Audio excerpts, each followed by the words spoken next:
नमस्कार दोस्तों, मैं विनोद कुमार शर्मा एक बार फिर से स्वागत करता हूं आप सबको आपके अपने यूट्यूब चैनल डेस्टिनेशन क्लासेस में। तो दोस्तों, आज मैं बहुत दिनों बाद ये वीडियो बनाया हूं जो आप लोगों की समस्या को समाधान कुछ कर सकता है। बहुत कोई परेशान है कि सर पेपर 4 में खंड वाइज नॉर्मलाइजेशन हुआ है या ओवरऑल।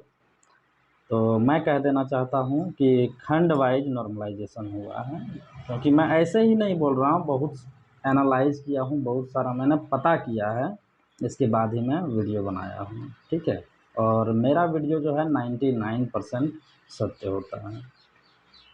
तो चलिए हम आपको बता दें कि अगर नॉर्मलाइजेशन हुआ भी है पेपर 4 में भाषा वालों के लिए, तो आपको मैं कह देता हूँ कि आपको घबराने की ज़रूरत नहीं है। जैसे कि पेपर 4 में सभी विषयों को 50% इंग्लिश पढ़ना था, तो बहुत सारे कैंडिडेट क्या हैं, जैसे कि हिंदी ऑनर्स वाले इंग्लिश में पास नहीं कर पाए हैं, 33% नहीं ला पाए हैं इंग्लिश 90 नंबर में। तो उन लोगों की बेचैनी जो है थोड़ा ज़्यादा ही बढ़ गई है, तो मैं उनकी बेचैनी को शांत कर देता हूँ प्रूफ के साथ। ओके, तो चलिए सबसे पहले आप जानिए कि पेपर 2 जो हुआ था आपका, पेपर टू में किसी ने खोटा रखा था, है ना। पेपर 2 में किसी ने खोटा रखा था, तो वो लाया है 90 कम से कम। ठीक है, अब हिंदी वाले लाए हैं, वहीं पर जो पढ़ने वाले स्टूडेंट होते हैं वो कम से कम जो है ना, कम से कम बोल रहे हैं, ज़्यादा से ज़्यादा 70-75 नंबर तक ही ला पाया है। पेपर 2 की बात कर रहा हूँ, पेपर टू। ठीक है, पेपर 2 में। और वहीं इंग्लिश वाले ज़्यादा से ज़्यादा 60 नंबर ही ला पाए हैं पेपर 2 में। तो आप देखिएगा कि खोटा में जो जो रखा था पेपर 2, उन लोगों का जो नंबर है ना, 90 नंबर अगर लाया है तो सेफ है, हम बता देते हैं। हिंदी में 75 वाला ठीक ठाक है, और इंग्लिश में 60 नंबर काफ़ी हो गया पेपर 2 के। 65 भी लाया होगा, कोई 70 भी लाया होगा, एक दो कैंडिडेट है ऐसे।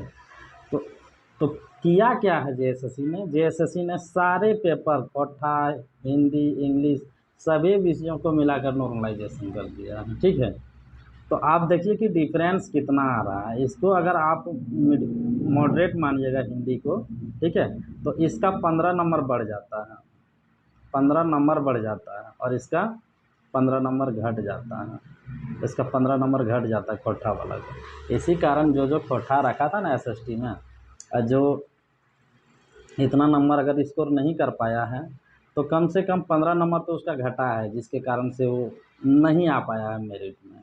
ठीक है, अब हम बात करते हैं कि पेपर 4 में जो 90 नंबर था। ठीक है, पेपर 4 में, एक मिनट बता रहा हूँ आपको। पेपर 4 में जो इंग्लिश इंग्लिश जो 90 नंबर था, ठीक है, इंग्लिश 90 नंबर था, उनमें से हिंदी ऑनर्स वालों ने कितना कितना लाया है, 20 नंबर, 25 नंबर, 30 नंबर, 40 नंबर। और कुछ इंटेलिजेंट कैंडिडेट है हिंदी में जो कि 50 से 60 नंबर तक लाया है।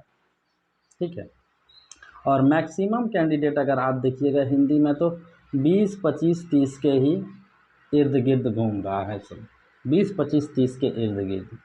तो अगर आप ये देखिएगा कि ऐसे में तो हिंदी वाले फेल हो रहे हैं। ठीक है, हिंदी जो 31 तारीख जो एग्ज़ाम हुआ था, उस हिसाब से देखिएगा, अगर खंड वाइज नॉर्मलाइजेशन हो रहा है तो हिंदी वाले फेल कर रहे हैं। तो अब देखिए फेल नहीं करेगा हिंदी वाला, क्यों? क्योंकि इसमें जो है पेपर 4 में जो 90 नंबर का हुआ, तो 31 तारीख को हुआ था। 31 तारीख में आप मैक्सिमम कैंडिडेट जो है ना, 30 और 40 के बीच में इसका एवरेज बनेगा। ठीक है, और एवरेज बनेगा, और इस कारण इसको हार्ड शिफ्ट माना जाएगा, हार्ड शिफ्ट माना जाएगा हिंदी वालों को। ठीक है, उर्दू वालों को अगर लग रहा है कि इंग्लिश में उसका नंबर अच्छा नहीं आया है, तो उसका मॉडरेट हो सकता है, उसका भी हार्ड हो सकता है। लेकिन इंग्लिश ऑनर्स वाला जो है, इंग्लिश ऑनर्स वाला जो 90 नंबर का एग्ज़ाम दिया था, उसका देखिएगा कम से कम 50 से 60 के बीच में नंबर आया है, ठीक है, जिसके कारण इसको ईजी शिफ्ट घोषित करेगा, ईजी शिफ्ट घोषित करेगा। और 50 से 60 नंबर जब आने के बाद, अब मान लीजिए कि इंग्लिश वाला का आया है, इंग्लिश वाला का आया है 50 मान लीजिए, ठीक है, और हिंदी वाला सबका आया है, हिंदी या उर्दू जो भी है उन सबका 20-25 नंबर करके आया है, ठीक है। तो इस स्थिति में देखिएगा कि इसको हार्ड घोषित करेगा और इसको इजी घोषित करेगा, और इजी घोषित करने पर इसका डायरेक्ट 25 नंबर बढ़ जाएगा और ये इंग्लिश के बराबर हो जाएगा। तो हिंदी वाला जो कैंडिडेट है या उर्दू वाला या अन्य जो क्षेत्रीय भाषा से ऑनर्स किए हैं उनको घबराने की ज़रूरत नहीं है, क्योंकि आपका शिफ्ट हार्ड घोषित हुआ है। 31 तारीख जो है हार्ड घोषित होगा या फिर उर्दू हार्ड घोषित होगा। 28 मई को जो एग्ज़ाम होगा 2025 उर्दू वाला या तो हार्ड शिफ्ट घोषित होगा या फिर हिंदी वाला हार्ड शिफ्ट घोषित होगा।